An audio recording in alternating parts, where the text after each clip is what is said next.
প্রতি মাসে একটা। আজকে তো 31st নাইট না? কয়টা বাজে? হ্যাঁ, আরো সময় বাকি। 12টা বাজতে বাজতে আরো দেরি অনেক। এখানে পটকা টটকা ফুজায় নাকি? বোমা টোমা কিছু নাই না?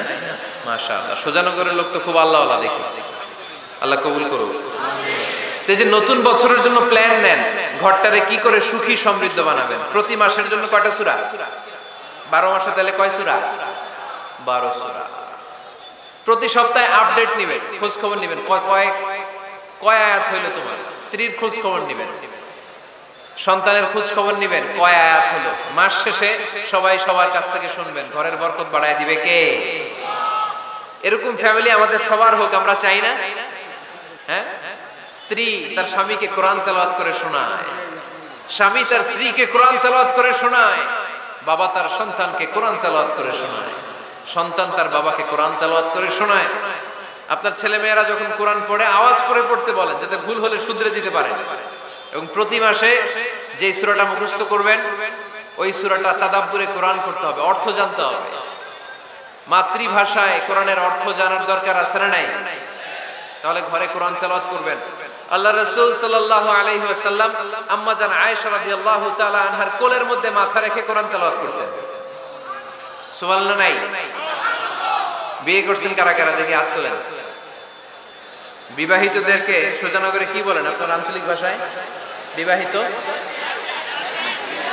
বিয়াতি, আর অবিবাহিত আবিয়াতি। বিয়াতিরা হাত তোলেন, বিয়াতিরা। আবিয়াতি বেশি আজকে, বিয়াতি কম। হাত নামান। স্ত্রীর কোলে মাথা রেখে কোরআন তেলাওয়াত করবেন, পারবেন না? কষ্ট হবে?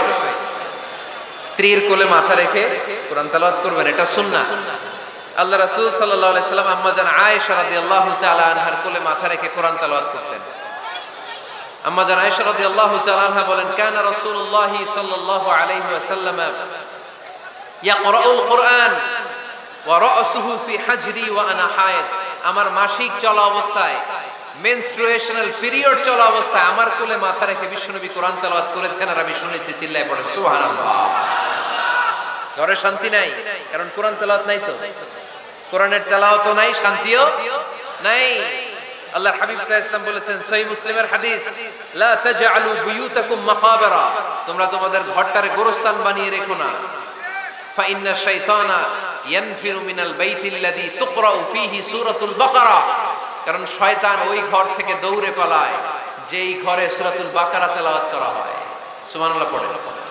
এজন্য ঘর উদ্বোধনের সময় কোন সূরা পড়তে হয়? সূরা বাকারা। চিল্লায় পড়েন কোন সূরা? আওয়াজ করে পড়েন কোন সূরা? নতুন ঘর করছেন, নতুন দোকান করছেন, নতুন ফ্ল্যাট কিনেছেন, কোন সূরা পড়বেন? সূরাতুল বাকারা। শয়তান ওই ঘরে থাকে না। সহিহ মুসলিমের আরেকটা হাদিসে আল্লাহ রাসূল সাল্লাল্লাহু আলাইহি ওয়াসাল্লাম বলেছেন, ইকরাউ সূরাতাল বাকারা, তোমরা সূরা বাকারা তেলাওয়াত করো। ফা ইন্না আখযাহা বারাকা, যে সূরা বাকারা পড়ে আল্লাহ তাআলা ওই ঘরটায় বরকত দেয়। ওয়া তারকাহা হাসারা, আর যে সূরা বাকারা পড়ে না সে খালি আফসোস করে। ওয়ালা ইস্তাতিউহাল বাতালা, কোন জিন, কোন পেতনি, কোন ব্ল্যাক ম্যাজিক, কোন জাদু টুনা বান ওই ঘরের কোন সদস্যকে কোন ক্ষতি করতে পারে না। আবার সূরা বাকারায় একটা আয়াত আছে, কোরআনের সর্বশ্রেষ্ঠ আয়াত। বলেন তো আয়াতটার নাম কি? আওয়াজ করে বলেন কোন আয়াত? আল্লাহর হাবিব সাল্লাল্লাহু আলাইহি ওয়াসাল্লাম বললেন, মান ক্বারা আয়াতাল কুরসি দুবুরা কুল্লি সালাতিন মাকতুবা, প্রত্যেক ফরজ সালাতের পরে যে ব্যক্তি আয়াতুল কুরসি পড়বে তার জান্নাতে যাওয়ার ব্যাপারে আর কোনো বাধা থাকবে না। একটা মাত্র বাধা ছাড়া, সেটা হচ্ছে মরণ। লোকটা মরে না তাই জান্নাতে যায় না, মরলেই জান্নাতে। আওয়াজ করে পড়েন আল্লাহু আকবার। তাহলে সংসারে শান্তি আনার 5 নাম্বার পদ্ধতি হচ্ছে ঘরে কোরআন তেলাওয়াত করতে হবে। আপনারা উঠতেছেন কেন? অনেক রাত হয়ে গেছে না? শেষ করে দিই। মুনাজাত তুলিয়া হাত তোলেন, আল্লাহুম্মা আমিন। হাত তোলেন, হাত তোলেন।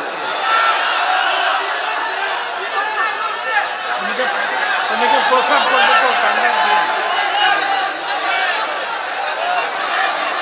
কি দোয়া করবেন না? আরো কয়েক মিনিট শুনবেন? মাঝখান দিয়ে যে দু চারজন উঠা বসা করতেছেন কেন?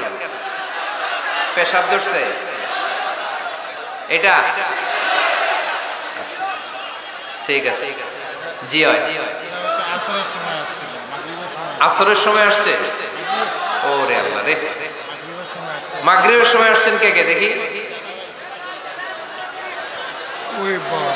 এখন বাজে 10:40, এতক্ষণ ধরে বসা, হাত নামান। আসরের সময় আসছেন কারা কারা দেখি? আসর থেকে বসা, হাত নামান। জোহরের সময় আসছেন কারা দেখি? জোহরের সময় চলে আসছো তোমরা। আল্লাহ তুমি কবুল করো, আজকের মাহফিলটারে নাজাতের ওসিলা বানাও। তাহলে ঘরে সুখ শান্তি আর সমৃদ্ধি আনার 5 নাম্বার ফর্মুলা হচ্ছে ঘরে কোরআনের তেলাওয়াত লাগবে। এখন কোরআনের তেলাওয়াত নাই, কোরআন আমরা শিখাতে চাই না, আছে না নাই? আমরা এখন ধর্মপ্রাণ হয়েছি কোরআন ছাড়া। কি ছাড়া? ধর্মপ্রাণ, ধর্মপ্রাণ, আমরা বড়ই ধর্মপ্রাণ। নামাজ রোজার কিছু নাই, ভুলেও ধরি না কোরআন। ধর্মপ্রাণ। রোজ সকালে শুনতাম আগে আল কোরআনের বাণী রে, আল কোরআনের বাণী। এখন শুনি সারে গামার দীপ্ত ফ্যান ফেনানি। রোজ সকালে শুনতাম আগে আল কোরআনের বাণী রে, আল কোরআনের বাণী। এখন শুনি সারে গামার দীপ্ত ফ্যান ফেনানি। ধর্মপ্রাণ মুসলমান আজকাল হয়েছে মডার্ন। ধর্মপ্রাণ, ধর্মপ্রাণ, আমরা বড়ই ধর্মপ্রাণ। নামাজ রোজার কিছু নাই, ভুলেও ধরি না কোরআন। ধর্মপ্রাণ, ঠিক কি না? প্রতিদিন কোরআন শিখায় যে তার পকেট যায় ফাঁকা রে, তার পকেট যায় ফাঁকা। সপ্তাহে 2 দিন গান শিখায় যে নেয় তো 1000 টাকা। ধর্মপ্রাণ মুসলমান আজকাল হয়েছে মডার্ন। ধর্মপ্রাণ, ধর্মপ্রাণ, আমরা বড়ই ধর্মপ্রাণ। নামাজ রোজার কিছু নাই, ভুলেও ধরি না কোরআন। ধর্মপ্রাণ। এরকম ধর্মপ্রাণ আমরা কেউ হতে চাই? প্রতিদিন ফজরের পরে আমার ঘর থেকে কোরআন তেলাওয়াত হোক, আমরা চাই কি চাই না? ঘরে সুখ সমৃদ্ধি আর শান্তি আসার মাধ্যম হচ্ছে কোরআন তেলাওয়াত করা। ঘরে কোরআন তেলাওয়াত বাড়ায় দেন, ঘরে শান্তি বাড়ায় দিবে কে? কয়টা গেল? হ্যাঁ, 5টা না? শুনতেছে তোমার সাথে? 6 নাম্বার হচ্ছে মাঝে মাঝে বেড়াতে যাবেন, ভাবিরে নিয়ে বেড়াতে যাবেন। পারা যাবে? জি হয়। এই যে আপনাদের এখানে জাফলং আছে না? জাফলং আর কি আছে সিলেটে? মাধবকুণ্ড আর হাকালুকি, সবচেয়ে বড় হাওর বাংলাদেশে। আমি গিয়েছিলাম একবার। এই হাকালুকিতে যে 2 জন হারায় যাবে, 2 জন 2 দিকে। পারা যাবে? যাবেন। আল্লাহ রাসূল সাল্লাল্লাহু আলাইহি ওয়াসাল্লাম যেতেন, স্ত্রীদেরকে নিয়ে মরুভূমিতে বেড়াতে যেতেন, আউটিং এ যান। মাঝে মাঝে ফ্যামিলি ট্যুরে যান। কুল সিরু ফিল আরদ সুম্মা আনজুরু কাইফা কানা আকিবাতুল মুকাদ্দিবিন। জমিনে ঘুরে বেড়াও আর দেখো মিথ্যাবাদীরা পৃথিবীতে কি করেছে আর তাদের সাথে আমি কি আচরণ করেছি, ঠিক কি না? সুযোগ হলে মিশরে যান, ফেরাউনের লাশ দেখে আসেন। কারুনের বাড়িতে যান, ধ্বংসস্তূপ দেখে আসেন। পারলে জর্ডানে যান, মৃত সাগর দেখে আসেন। সমকামিতার কারণে লূত আলাইহিস সালামের কওমের লোকদেরকে আল্লাহ জমিন থেকে উঠে একটা আঘাত করেছেন জমিনে। ফাজআলনা আলিয়াহা সাফিলাহা, জমিনের উপরের মাটিকে আমি নিচে ঢুকিয়েছি, নিচের মাটিকে আমি উপরে ঢুকিয়েছি। উপর থেকে শিলা আর প্রস্তর বৃষ্টি নাজিল করে পুরো জমিনটারে আমি মেসাকার করে দিয়েছি। ওইখানে এখন ডেড সি, লোহিত সাগর, মৃত সাগর। ওখানে কোনো মাছ জন্মায় না, কোনো কাঁকড়া জন্মায় না, ব্যাঙ জন্মায় না, কিচ্ছু জন্মায় না। লবণের ডেনসিটি, ঘনত্ব এত বেশি, ওখানে কোনো মানুষ ডুবেও না। গজবের জায়গা। সুযোগ হলে দেখে আসেন। টাকা পয়সা ভালো থাকলে সময় হলে প্রায় ফ্যামিলি মেম্বারদেরকে নিয়ে উমরায় যান। কই যাবেন? উমরায় যান। নবদম্পতি যারা বা রিসেন্টলি তোমরা যারা বিয়ে করতে যাচ্ছ, you are going to be a new couple, পারলে তোমাদের হানিমুনটা উমরায় সেরে ফেলো। পারা যাবে না? স্বামী স্ত্রী দুইজনে মিলে মক্কায় চলে যাও, আল্লাহর ইবাদত, আল্লাহর ঘরে সিজদা দিয়ে নতুন জীবনটাকে নতুন ভাবে শুরু করো। বরকত দিবে কে? তাহলে ঘরে বা ফ্যামিলিতে সুখ সমৃদ্ধি নিয়ে আসার 6 নম্বর মাধ্যম হচ্ছে আউটিং এ যাওয়া, মাঝে মাঝে বেড়াতে যাওয়া। আল্লাহ রাসূল সাল্লাল্লাহু আলাইহি ওয়াসাল্লাম বেড়াতে যেতেন, সফরে স্ত্রীদেরকে নিয়ে যেতেন। সহিহ বুখারীর বর্ণনা, কানা রাসূলুল্লাহ সাল্লাল্লাহু আলাইহি ওয়াসাল্লাম ইযা আরাদা সাফারান আকরা বাইনা আজওয়াজিহি। আল্লাহ রাসূল সফর করলে কোন স্ত্রীকে নিয়ে যাবেন তিনি স্ত্রীদের নাম লিখে লটারি করতেন। সুবহানাল্লাহ নাই? কি করতেন? কোরআ, আরবিতে বলে কোরআ, বাংলায় বলে লটারি। এই লটারি জায়েজ, এই লটারি জায়েজ আছে। স্ত্রীদের নাম লিখে কোরআ করতেন, লটারি। যার নাম আসতো তাকে নিয়ে আল্লাহর হাবিব সাল্লাল্লাহু আলাইহি ওয়াসাল্লাম সফরে বেরিয়ে যেতেন। সফরে স্ত্রীদের সাথে দৌড়াদৌড়ি করতেন। সুবহানাল্লাহ পড়বেন না? আম্মা জান আয়েশা রাদিয়াল্লাহু তাআলা আনহাকে আল্লাহর হাবিব সাল্লাল্লাহু আলাইহি ওয়াসাল্লাম এত ভালোবাসতেন, আল্লাহর হাবিব সাল্লাল্লাহু আলাইহি ওয়াসাল্লাম বলতেন, আয়েশা চলো দৌড়াদৌড়ি করি। ওই যে দেখা যায় খেজুর গাছ, চলো কে কার আগে যেতে পারে। দুইজন দৌড়ালেন। বিয়ের প্রথম দিকে আম্মা জান আয়েশা রাদিয়াল্লাহু তাআলা আনহা ফার্স্ট হয়ে গেলেন, কারণ তখন তিনি চিকন ছিলেন, এত মোটা ছিলেন না। আবার অনেক বছর পরে আরেক সফরে যখন আম্মা জান আয়েশা সফরে লটারিতে নাম আসলো, ওই সফরে আবার আল্লাহর হাবিব সাল্লাল্লাহু আলাইহি ওয়াসাল্লাম বললেন, আয়েশা চলো আজকেও দৌড়াদৌড়ি করি। দুইজন দৌড় দিলেন। এবার আম্মা জান আয়েশা রাদিয়াল্লাহু তাআলা আনহা জিততে পারলেন না, যেহেতু মোটা হয়ে গেছেন। আল্লাহ রাসূল সাল্লাল্লাহু আলাইহি ওয়াসাল্লাম দৌড়ে গাছ ধরে ফার্স্ট হয়ে গেলেন। সুবহানাল্লাহ পড়েন। আম্মা জান আয়েশা এবার রাগ করে বসে আছেন। আল্লাহর হাবিব সাল্লাল্লাহু আলাইহি ওয়াসাল্লাম বললেন, হাদিহি সাবকাতু বিতিলক। ওই যে কয়েক বছর আগে আয়েশা একদিন রাতে তুমি আমারে হারায় দিছিলা, আজকে তোমারে হারায় ওটার প্রতিশোধ তুলে নিলাম। সুবহানাল্লাহ পড়তে পারলেন না? কি ভালোবাসাবাসী ছিল, কি খুনসুটি ছিল, কি আদর সোহাগের সমৃদ্ধ সুখী শান্তির একটা সংসার ছিল বিশ্বনবী সাল্লাল্লাহু আলাইহি ওয়াসাল্লামের। তিনি স্ত্রীদের সাথে খোশ গল্প করতেন, বিনোদন করতেন, হাসি ঠাট্টা করতেন। তবে এই বিনোদন ছিল সুস্থ বিনোদন, এই রসিকতা ছিল সুস্থ রসিকতা, ঠিক কিনা? আমরা এটা করতে চাই না। অনেকের চেহারা, আমাদের চেহারার মধ্যে কোনো হাসি নাই, খালি রাগ আর রাগ, আছে না নাই? অনেকে দেখবেন 5 বছর একবারও হাসে নাই। সুজানগরে আলহামদুলিল্লাহ এরকম নাই। সুজানগরে এই যে সবাই হাসতেছে, সবার মুখে হাসি।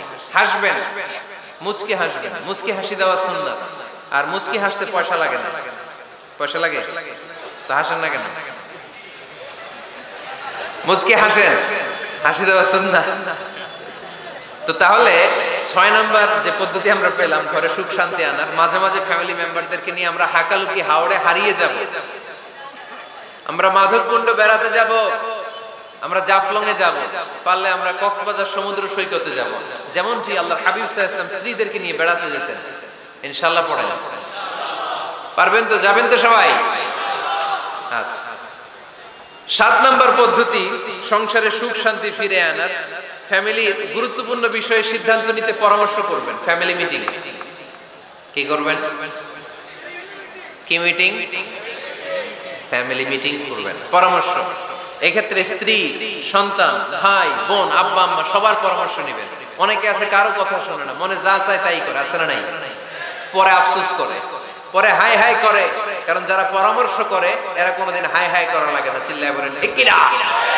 এজন্য আল্লাহ বললেন, ওয়াশাবিরহুম ফিল আমরি ফাইদা আযামতা ফাতাওয়াক্কাল আলাল্লাহ।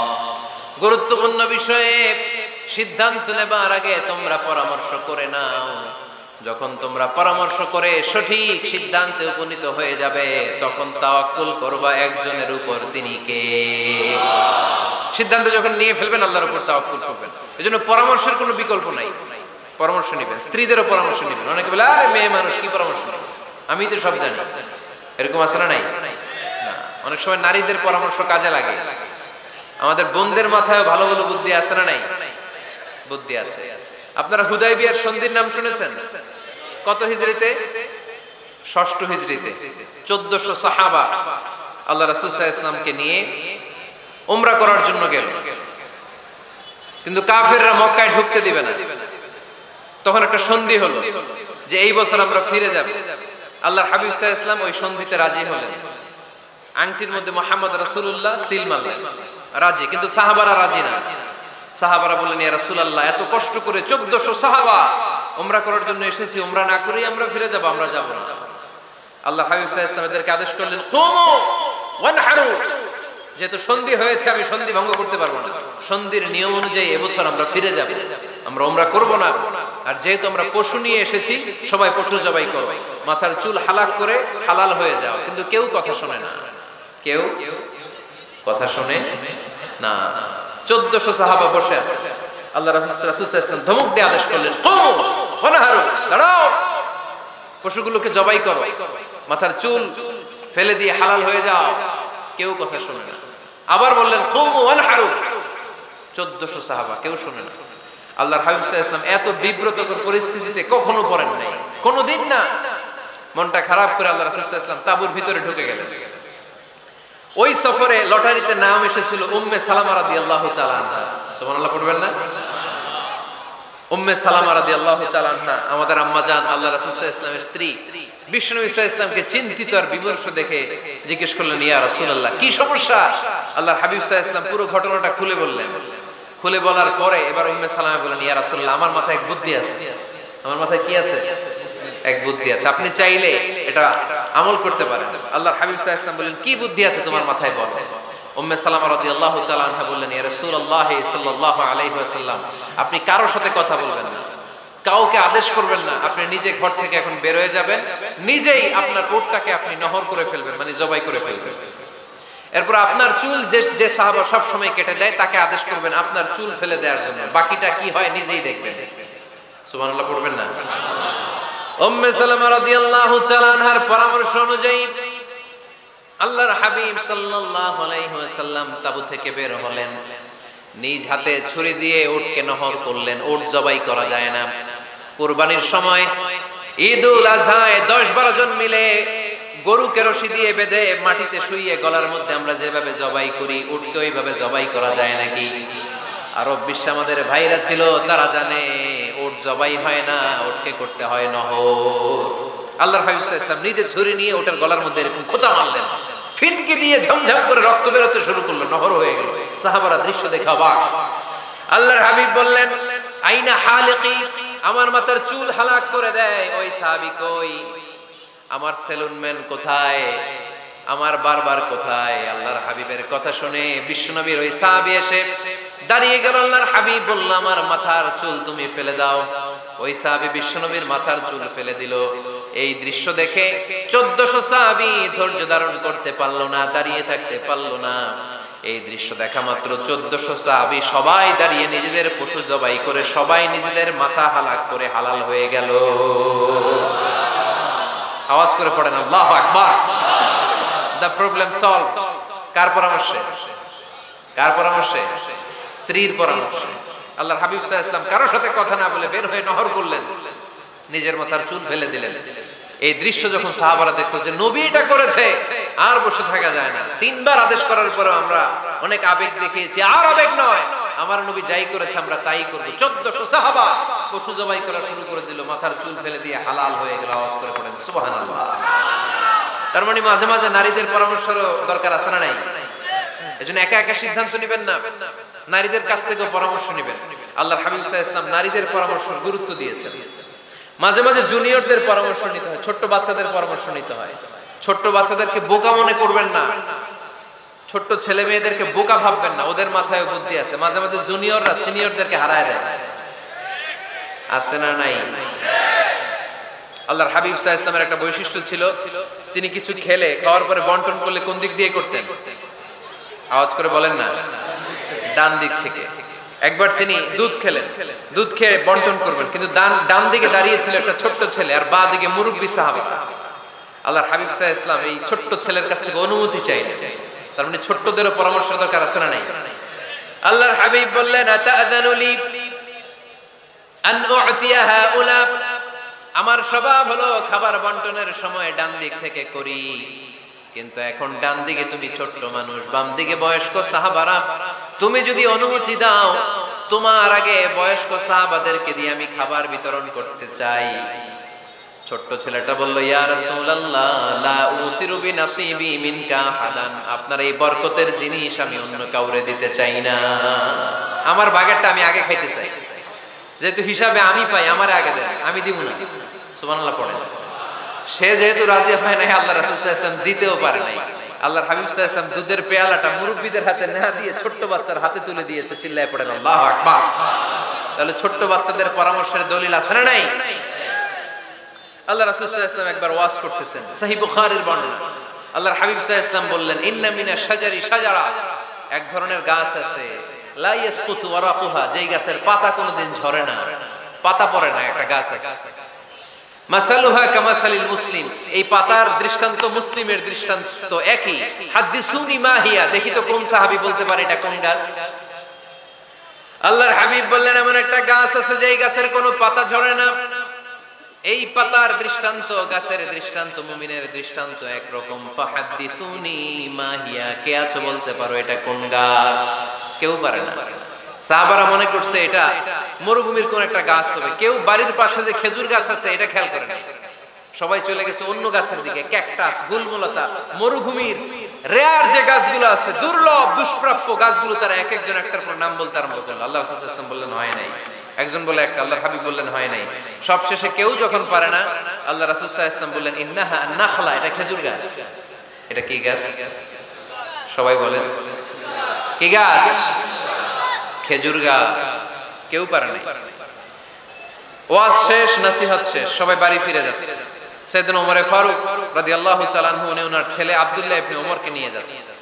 আব্দুল্লাহ ইবনে ওমর হঠাৎ করে বললেন, আব্বা, আল্লাহ রাসূল যখন জিজ্ঞেস করেছিল এটা কোন গাছ, আমি কিন্তু জানতাম এটা খেজুর গাছ, আমি কিন্তু জানতাম। ওমর ফারুক বললেন, বলো নাই কেন? আব্দুল্লাহ ইবনে ওমর বলেন, আব্বা, আপনি পারেন না, আমার চাচা আবু বকর পারে না, মুরব্বী সাহাবারা কেউ পারে না, আমি মাঝখান দিয়ে কেমনে বেয়াদবি করি? সুবহানাল্লাহ পড়বেন না?